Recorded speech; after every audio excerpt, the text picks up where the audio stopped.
Happy Monday, everybody, and welcome back to Capital Catch Up. We only have 4 weeks of the legislature left. It is going by really quick, and they still have a lot to do. So we're going to get right into it. We're going to cover what happened last week at the Capitol.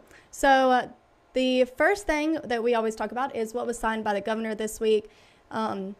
And this is not everything, but House Bill 814 authorizes the Department of Health to increase food establishment annual permit fees, private water supply approval fees, and on-site wastewater program fees by up to 33 1/3% for the total amount. So that's for all three of those, they cannot go over 33%. So we'll be watching that as it goes into effect in July and seeing how that kind of affects us here in the Pine Belt.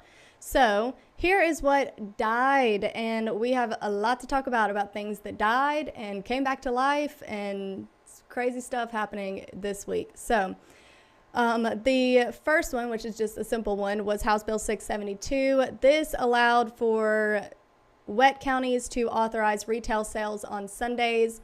This one died, but there are other bills that are that they decided to take up instead. So we'll follow along on the other ones.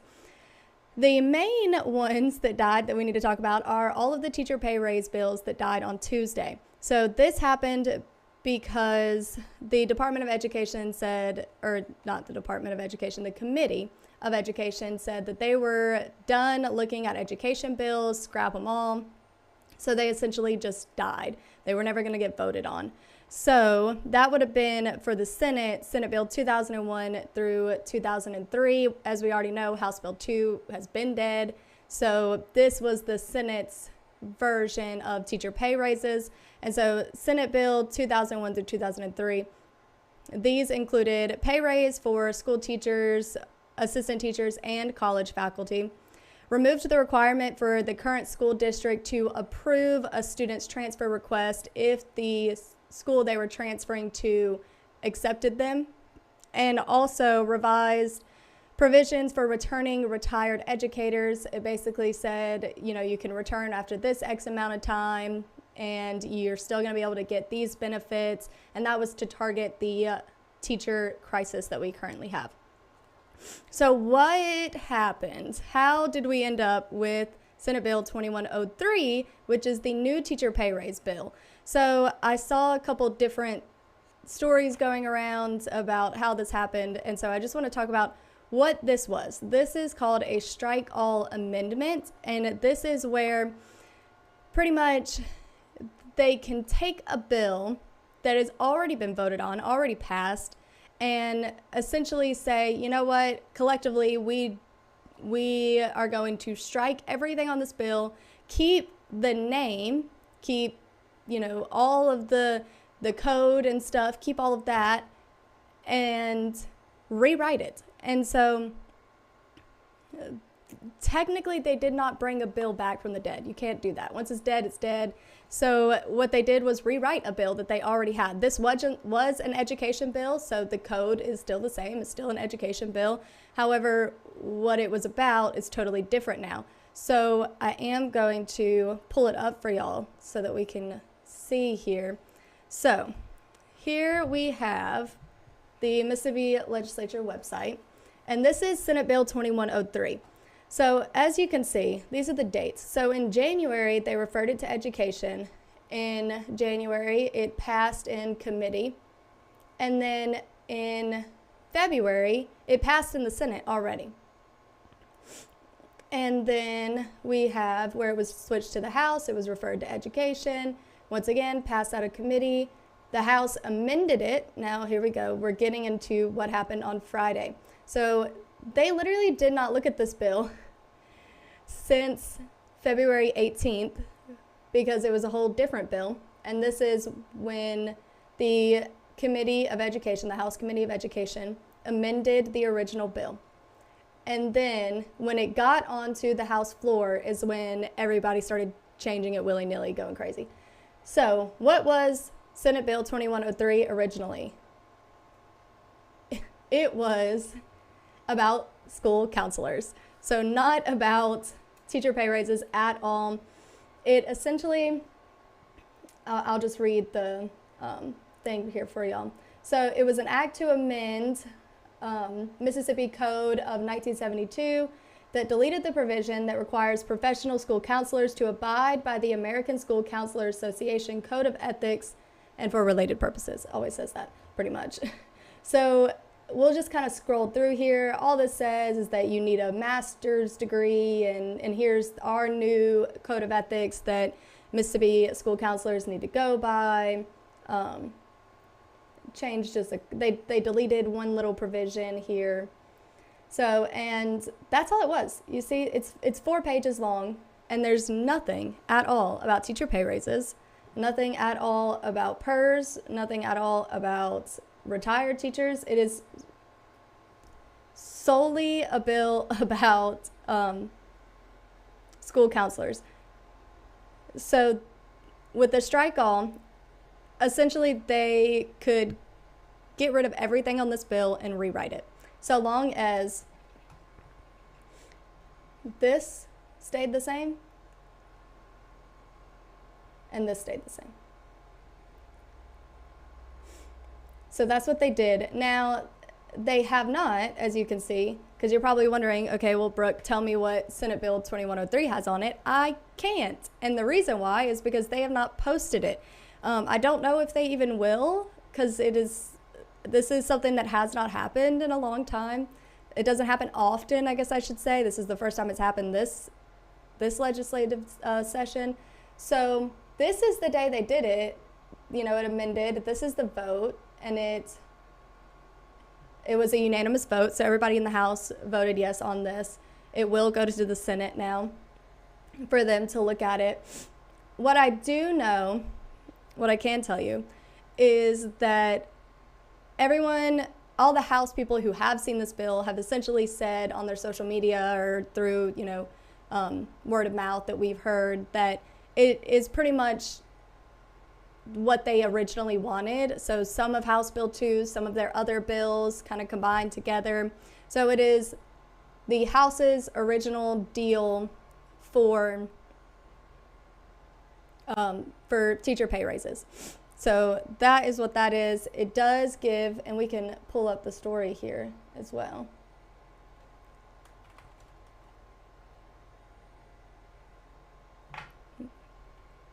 Oh. Sorry, wrong one.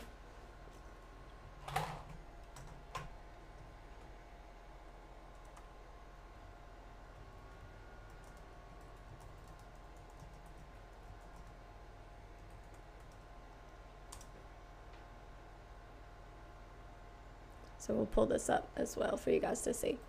Okay, so this is the story that we did on Friday.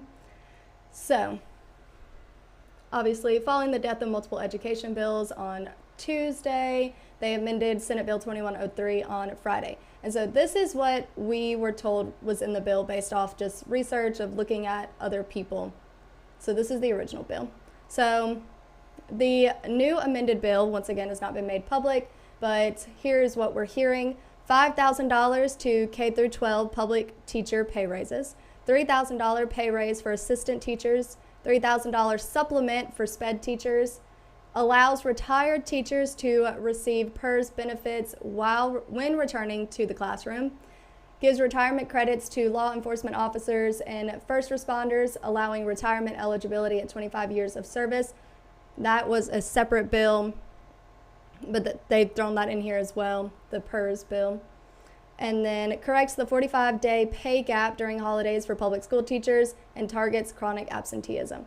So the amended bill will now be returned to the Senate, and the Senate will look at this, decide if they're happy with the amendments and what they want to do next. If they want to pass this, if they want to send it back to the House, we'll follow along and find out what happens with it. But it certainly was a surprise to see. And I wasn't expecting them to do this. I was also very surprised when all of the education bills died, because when I went up to the Capitol, nearly everyone I talked to said that they wanted to pass some kind of teacher pay raise this year. But you never know what's going to happen under the dome, right? All right, so let's move on here. So here's what came out of committee that was interesting, and that was House Bill 669 and House Bill 671. And both of those relate to the direct sales and shipment of alcohol. So obviously, this is something we've been talking about, just more bills coming out of committee ups the chances of something getting passed. It shows that they have an interest in making it so that alcohol can be shipped. I think the previous one was about wine being shipped, so this one is about distilled spirits specifically. So here's what passed in the House. Senate Bill 2041, an amended version of this, we talked about this last week, is a study on dyslexia in inmates by NDOT, and this is going to go back to the Senate. So once again, we talked about this last week, but just to jog your memory, this authorizes the Mississippi Department of Corrections to do testing, a study on how many inmates have dyslexia. So we'll see what the Senate says. I'm really interested to see if they move forward on this, because personally, I'm really interested to see what the study says. I think it's an interesting topic to see them take an interest in. So Senate Bill 2126, an amended version of that, is going to prohibit persons convicted of violent or sexual crimes from changing their names. That's going to go back to the Senate. Senate Bill 2263 prohibits Marine Patrol from boarding a vessel or performing a stop on a vessel unless the officer has probable cause to believe a violation has occurred or is occurring. This was interesting to see. It was not amended. So I'm guessing that means that it's ready to go. We'll see what it updates as, if it's going to go straight to the governor, if they're going to do anything else with it. But it was interesting to me, because it's essentially saying that a Marine Patrol, law enforcement in the water cannot get onto your boat unless they have probable cause. Now, reading the bill, I did not see it outline necessarily what that probable cause would be. It talked about, it just added in this one line saying that they needed to have probable cause, but it didn't say probable cause is X, Y, or Z.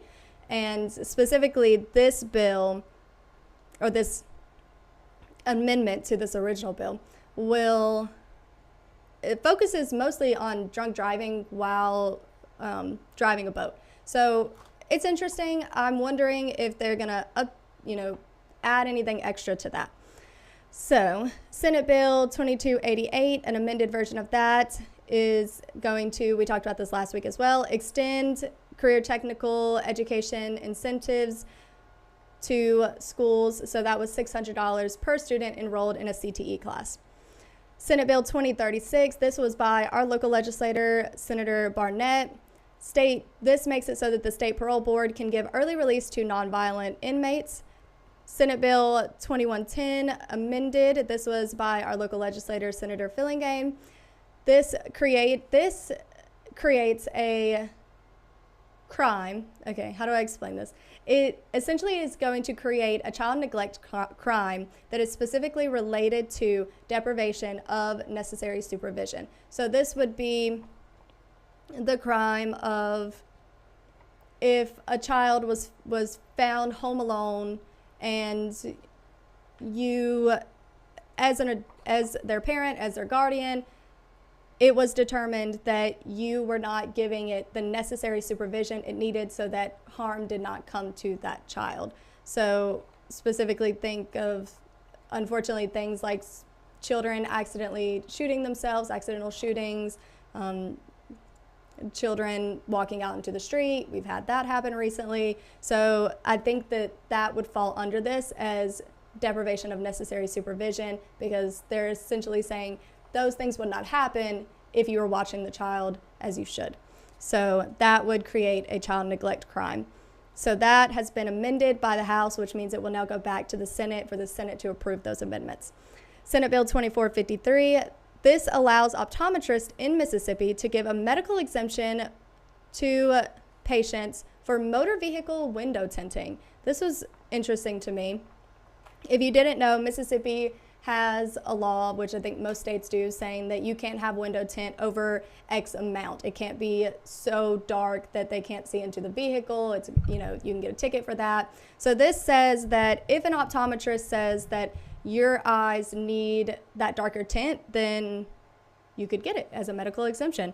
So that was interesting. So that passed just as is, and it will, you know, go back to the Senate. The Senate will pass that, and then if they do pass it, and then it'll go to the governor. So what passed in the Senate? House Bill 314. This authorizes the State Department of Health to conduct a drug development clinical trial on ibogaine to secure FDA approval. If you don't know what this drug is, it comes from Africa. It is known to, well, they believe that it treats PTSD, mental health, substance abuse disorders. So this has passed in the House. Well, it was a House bill. It's passed in the Senate now. So it will move forward to the governor, and he will decide whether or not to move forward with this. And we finally have reached an end to House Bill 565, and this is the biomarker testing. So this has officially passed everyone, and it is ready to go to the governor to be sent off. This, if you didn't know, if you are just now joining us, we've talked about it previously. This requires that insurance companies and Medicaid in Mississippi to cover biomarker testing if your physician deems it necessary for diagnosis. So what is biomarker testing? I looked up a couple specific biomarkers. So for cancer, that's things like the BRCA gene, EGFR. For diabetes, your A1C. For liver, LFTs, and creatine testing. So it covers a lot of these diseases that people maybe need to do other testing for before they can get biomarker testing, or maybe they're not old enough for these testing yet. I know specifically for like breast cancer, you have to wait until you're like 30 something. So that's gonna make it where they have to cover that if your physician deems it necessary. House Bill 1546. This is going to exclude human trafficking from being expunged as a felony violation. House Bill 1613 amended, House Bill 1613, we're going to talk about that. So this was something that we talked about last week with our local legislator, Joey Fillingane. He put forth a bill similar to this about mailing and distribution of abortion-inducing drugs. This is a separate bill because this is in the House. This is House Bill 1613. It's now passed in the Senate. So I don't know if they'll pass both, probably not. This one is not an abortion bill. This bill is actually about controlled substances and the classification of controlled substances and the punishment that ensues after that. So it was amended to include abortion-inducing drugs, and that is the exact wording that they used. What it specifically says, though, is that in order for it to be classified as an abortion-inducing drugs, you have to have the intent of using the drug for an abortion. And it does not apply to drugs that put women at a higher risk of miscarriage, such as chemo agents and diagnostic drugs. So those do not count, but it does say anything that is, technically a medical abortion. I don't know if that would include things like Plan B or anything like that, but it does specifically say that it has to be with the intent of having an abortion, that this drug will do that, and it does not apply to medicines that may accidentally cause an abortion. All right, wrapping up here. So only one thing has had a motion to reconsider put in, and that was Senate Bill 2566. This revises various provisions related to the State Board of Cosmetology and Barbering. So this is something that we've done a lot about. It specifically talks about the executive, the people in charge of the State Board of Cosmetology and Barbering, and what they need to, what their, specifications, what they need to have to be able to lead this board. So we'll be sure to follow that along and see if this motion to reconsider is denied. So A lot happened last week. It was crazy, y'all. But the governor, what I'm expecting for this week is the governor's probably going to sign a lot of these bills that we just talked about, or not. He might decide not to. And I do think that the Senate will probably look at that teacher pay raise bill sooner rather than later, because it's just, it's something I'm sure their constituents are calling them about. They need to get it over with, get an answer about, and it's something that they have taken an interest in. So I think that they're going to take that up probably this week or the next. And then, of course, as we get into these closing weeks of the legislature, I expect us to be talking a lot more about budget. So that's going to come up probably a whole lot more. But other than that, that's all we have for today. And we will see y'all next week. Thank you.